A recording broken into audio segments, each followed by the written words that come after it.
Καλημέρα αγαπητοί γονείς, εκπαιδευτικοί, φίλες και φίλοι. Θα ήθελα και εγώ να ευχαριστήσω την Ένωση Γονέων Τετάρτης Δημοτικής Κοινότητας για την πρωτοβουλία αυτή και για τη δυνατότητα που μου δίνεται να μιλήσω στη σημερινή αυτή συζήτηση, όχι μόνο εκπροσωπώντας το Σύλλογο Γονέων και Κηδεμόνων του 6ου Ειδικού Δημοτικού, αλλά κυρίως ως μητέρα ενός αυτιστικού παιδιού που αγωνίζεται καθημερινά μαζί με άλλους γονείς για το κατοχυρωμένο δικαίωμά του σε μια εκπαίδευση με σεβασμό στις δικές του εκπαιδευτικές ανάγκες, χωρίς αποκλεισμούς. Βρισκόμαστε σήμερα εδώ να απαντήσουμε σε ένα ερώτημα με αφορμή μία ακόμα υποτίθεται συμπεριληπτική νομοθετική μεταρρύθμιση. Είναι άραγε η ειδική αγωγή ένα δικαίωμα ή κόστος? Η αλήθεια είναι ότι θα έπρεπε να νιώθουμε όλοι περίεργα που εν έτη 2025 χρειάζεται να δώσουμε απάντηση όταν η πολιτεία θα έπρεπε εκείνη να έχει μεριμνήσει, ώστε ο πολύπαθος χώρος της ειδικής αγωγής να μην παρουσιάζεται σαν ένα ιδιαίτερο προνόμιο ή παροχή, άρα λοιπόν σαν ένα επιπλέον κόστος ή με όρους ψυχρής λογικής μία ακόμη επιβάρυνση του κρατικού προϋπολογισμού. Αυτός είναι και ένας από τους λόγους που ως γονέας δραστηριοποιήθηκα στα κοινά ή, για να σας μιλήσω με απόλυτη ειλικρίνεια, εξαναγκάστηκα να εμπλακώ στα κοινά, όπως και τόσοι άλλοι γονείς.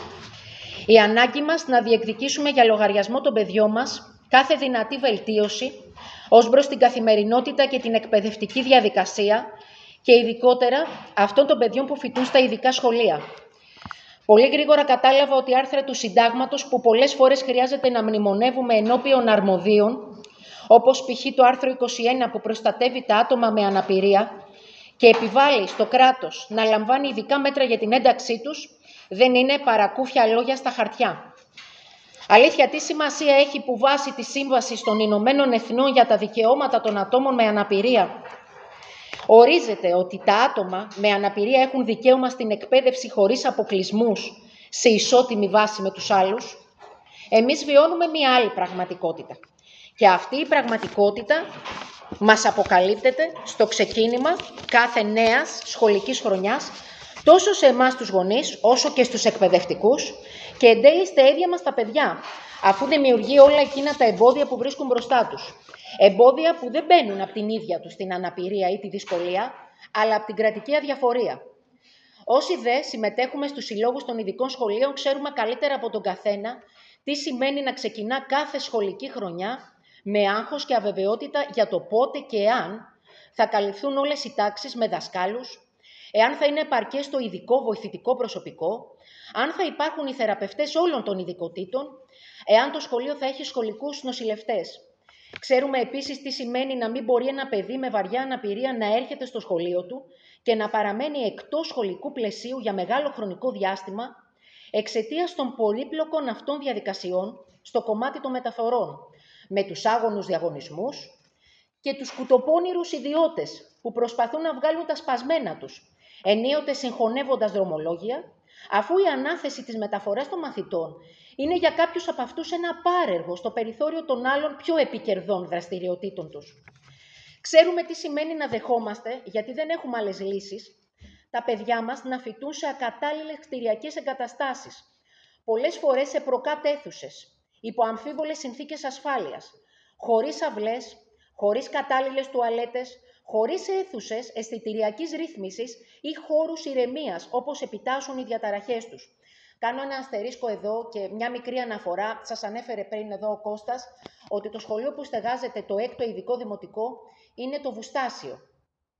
Πρόσφατα, στο πλαίσιο μιας δημοσιογραφικής έρευνας, έγινε και ένα σχετικό αφιέρωμα. Οι αρμόδιοι κάναν ότι δεν ήξεραν ότι είναι παραχωρημένο ένα κτίριο που είναι διατηρηταίο και που, ενώ θα μπορούσε να είναι απλά ένας χώρος επίσκεψης τουριστών για να μας δείχνουν πώς βοσκούσαν και πού ζούσαν οι αγελάδες το 1950, για λόγους ανάγκης και γιατί εμείς τα παιδιά, τα δικά μας μάλλον είναι παιδιά που είναι στο περιθώριο, παραχώρησαν πριν από λίγο χρόνια αυτό το χώρο. Σας καλώ όσους δεν έχετε περάσει να περάσετε έστω απ' έξω για να καταλάβετε τι σημαίνει παιδιά, για οποιοδήποτε παιδί, όχι μόνο για τα παιδιά αυτής της δυσκολίας, αντί για παράθυρα να έχουν φεγγίτες. Να μην μπορεί να υπάρχει φως, αέρας και το χειρότερο από όλα είναι ότι δεν επιτρέπεται κανενός είδους παρέμβαση τεχνική για να μπορέσουν να φτιαχτούν και να διαμορφωθούν αίθουσες, Μέσα υπάρχουν δηλαδή κτίρια τα οποία επί της ουσίας είναι σαν να λέγαμε πρόχειρα σεπαρέ, τα οποία, για να σας το μεταφράσω τι σημαίνει αυτό για τα παιδιά που έχουν αυτισμό και τέτοιου είδους διαταραχές, ακούει το ένα τι γίνεται στην τάξη του άλλου. Άρα λοιπόν έχουμε καταστάσεις που όχι μόνο δεν βοηθούν τα παιδιά για να προαχθούν, αντιθέτως δυσκολεύουν και όλο το έργο των εκπαιδευτικών που βρίσκονται εκεί μέσα. Κλείνω αυτή την παρένθεση και συνεχίζω στα επόμενά μας. Άλλοτε πάλι υπάρχουν περιπτώσεις χρόνιας αδιαφορίας, όπως αυτή του ΕΕΚ Αθηνών, που σας έγινε ήδη και μια αναφορά, και άλλων αντίστοιχων περιπτώσεων ειδικών σχολείων που έχουν ιδρυθεί και παραμένουν μόνο στα χαρτιά. Ακριβώς γιατί και εδώ, από ό,τι φαίνεται, είναι προτιμότερο οι μαθητές που αποφοιτούν από τα ειδικά δημοτικά του Δήμου Αθηναίων να ταξιδεύουν καθημερινά σε άλλους δήμους για να συνεχίσουν τη δευτεροβάθμια εκπαίδευσή τους, παρά το κράτος να επομιστεί το κόστος που απαιτείται για την κατασκευή ενός σχολείου. Είναι κόστος λοιπόν για το κράτος να φτιάξει αυτό το ειδικό επαγγελματικό εργαστήριο κοντά στην περιοχή που κατοικούν, εδώ στο Δήμο Αθηναίων, που θα προσφέρει αξιοπρέπεια, ανακούφιση και τελικά θα προσδώσει το σεβασμό που αρμόζει στις ίδιες τις δυσκολίες τους. Και αναρωτιέμαι πολλές φορές, αλήθεια, ποιος όλους από αυτούς τους δήθεν αρμόδιους, είτε βρίσκονται στα Υπουργεία, είτε στο Δήμο, είτε στην Περιφέρεια, έχει την παραμικρή γνώση αυτών των δυσκολιών που αφορούν τα δικά μας παιδιά? Θα ήθελε αλήθεια να βρίσκεται το δικό τους παιδί σε αυτή ακριβώς τη θέση? Κι όμως, όλα αυτά συνθέτουν το Γολγοθά της δικής μας καθημερινότητας, αλλά σίγουρα δεν μπορούν να χαρακτηρίζονται δυσκολίες. Κάποτε, ας πούμε, τα πράγματα με το όνομά τους. Είναι εμπόδια στην πρόσβαση στην ειδική εκπαίδευση που δικαιούνται τα παιδιά με αναπηρία. Και γι' αυτό το λόγο αποτελούν συνεχείς παραβιάσεις των δικαιωμάτων τους. Είτε πρόκειται λοιπόν για ένα νέο νόμο, όπως αυτός για τον οποίο συζητάμε σήμερα, είτε για οποιαδήποτε άλλη παρέμβαση, όσο το κράτος αντιμετωπίζει την ειδική αγωγή ως δαπάνη, που πρέπει να περικοπεί, τα δικαιώματα σιωπηλά αρχίζουν να θεωρούνται προνόμια και ακόμα χειρότερα χάρες. Όμως πια τα τελευταία χρόνια είμαστε υποψιασμένοι. Πίσω από τα μεγάλα λόγια, πίσω από τους εντυπωσιακούς σύγχρονους όρους της ένταξης, της συμπερίληψης, της ισότιμης εκπαίδευσης που μας υπόσχονται, έχουμε πλέον καταλάβει ότι υπάρχουν επικίνδυνοι πειραματισμοί, χωρίς σχέδιο, χωρίς τις κατάλληλες υποδομές και χωρίς κανέναν απολύτως σεβασμό στη φύση της κάθε αναπηρίας ή της κάθε εκπαιδευτικής δυσκολίας. Άρα τέτοιοι πειραματισμοί όχι μόνο δεν οδηγούν σε πρόοδο, αλλά αντιθέτως υποβαθμίζουν τη δημόσια ειδική εκπαίδευση. Η λεγόμενη ένταξη δεν μπορεί να σημαίνει διάλυση των δομών ειδικής αγωγής, ούτε ένα άκρητο τσουβάλιασμα παιδιών σε γενικά σχολεία χωρίς παράλληλη στήριξη και χωρίς τα κατάλληλα μέσα να τα υποστηρίξουν. Πώς μπορεί αυτό να θεωρηθεί ένταξη? Ας μην γελιόμαστε, αυτό είναι εγκατάλειψη. Ως μητέρα παιδιού που φοιτεί σε ειδικό σχολείο, μπορώ πλέον να πω με σιγουριά ότι το να προσαρμόζεται η εκπαίδευση στις εξειδικευμένες ανάγκες του κάθε παιδιού δεν μπορεί να θεωρείται διαχωρισμός, αλλά μία μορφή δικαιοσύνης και αληθινής πρόθεσης να προαχθεί η ισότιμη πρόσβασή του στην εκπαίδευση που του αρμόζει, ενώ συγχρόνως αποτελεί και ένδειξη αποδοχής και σεβασμού προς τον ίδιο και την όποια διαφορετικότητά του.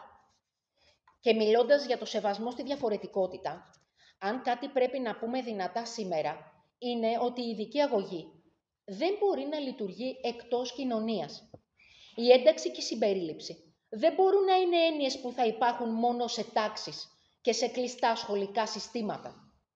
Πρέπει να φροντίσουμε όλοι να μπορούν να υπάρχουν γύρω μας, δίπλα μας, στη γειτονιά όπου ζούμε, στην καθημερινότητά μας, στην ίδια την νοοτροπία μας. Και δυστυχώς η επικαιρότητα δεν μας επιτρέπει να αισιοδοξούμε. Και είναι πολλά αυτά τα περιστατικά που αποδεικνύουν την αναγκαιότητα εκπαίδευσης της κοινωνίας. Και πρόσφατα, όταν σε ένα γενικό σχολείο ένα αυτιστικό αγόρι αποκλείεται από τη συμμετοχή του ως σημεοφόρος με το πρόσχημα ενός λάθους, δεν έχουμε πρόβλημα διαδικασίας, έχουμε πρόβλημα κουλτούρας. Όταν οι οικογένειες που έχουμε αυτιστικά παιδιά δέχονται καταγγελίες από γείτονες επειδή ενοχλούνται από τις φωνές και τις κρίσεις τους, δεν έχουμε ένα απλό πρόβλημα παραξενιάς, έχουμε έλλειμμα ανθρωπιάς.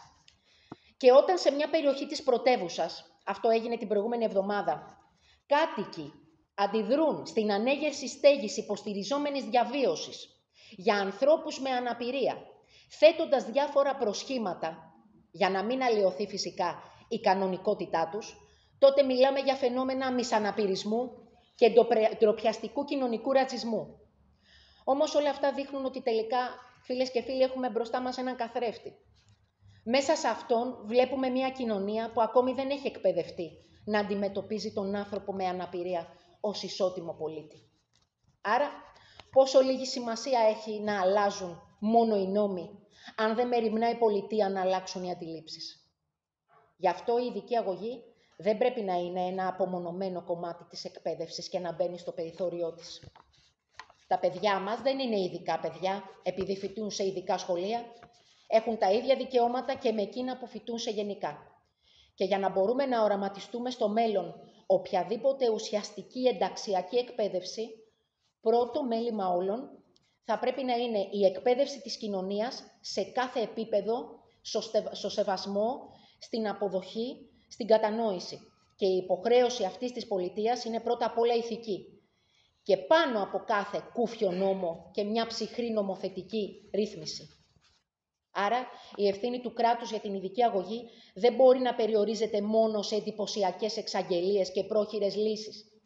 Οφείλει να εξασφαλίζει μόνιμο εκπαιδευτικό προσωπικό, επαρκή χρηματοδότηση και όχι ψίχουλα, ασφαλείς και προσβάσιμες υποδομές, όλα δηλαδή εκείνα τα στοιχεία που θα επιτρέπουν στους μαθητές με ειδικές εκπαιδευτικές ανάγκες να εξελίσσονται με τους δικούς τους ρυθμούς. Πότε με τα μικρά και πότε με τα μεγάλα δικά τους βήματα μέσα σε ένα υποστηρικτικό σχολικό περιβάλλον. Θα θέλαμε εμείς ως γονείς κάποτε να μην χρειάζεται να αγωνιούμε για το αυτονόητο. Αν θα ξεκινήσει η χρονιά κανονικά, αν θα υπάρχουν δάσκαλοι, θεραπευτές ή και σχολικά για να μεταφέρουν τα παιδιά μας.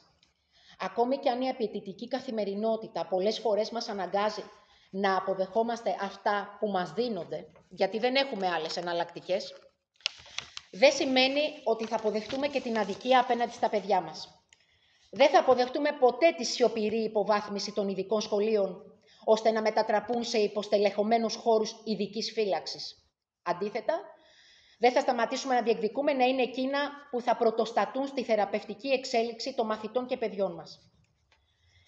Φίλες και φίλοι, κλείνοντας, θα ήθελα να απαντήσω στο ερώτημα που μας τίθεται με τον πιο ηχηρό τρόπο. Η ειδική αγωγή δεν μπορεί να είναι κόστος, δεν πρέπει να επιτρέψουμε να θεωρείται κόστος, είναι το δικαίωμα του κάθε παιδιού με οποιαδήποτε εκπαιδευτική δυσκολία ή αναπηρία να μαθαίνει, να συμμετέχει, να εξελίσσεται και τέλος να ζει με αξιοπρέπεια. Και αν τελικά μια κοινωνία θέλει να λέγεται συμπεριληπτική, οφείλει να αποδεικνύει κάθε μέρα, όχι με λόγια, όχι με νόμους ή άρθρα, αλλά με πράξεις, ότι το νοεί. Σας ευχαριστώ.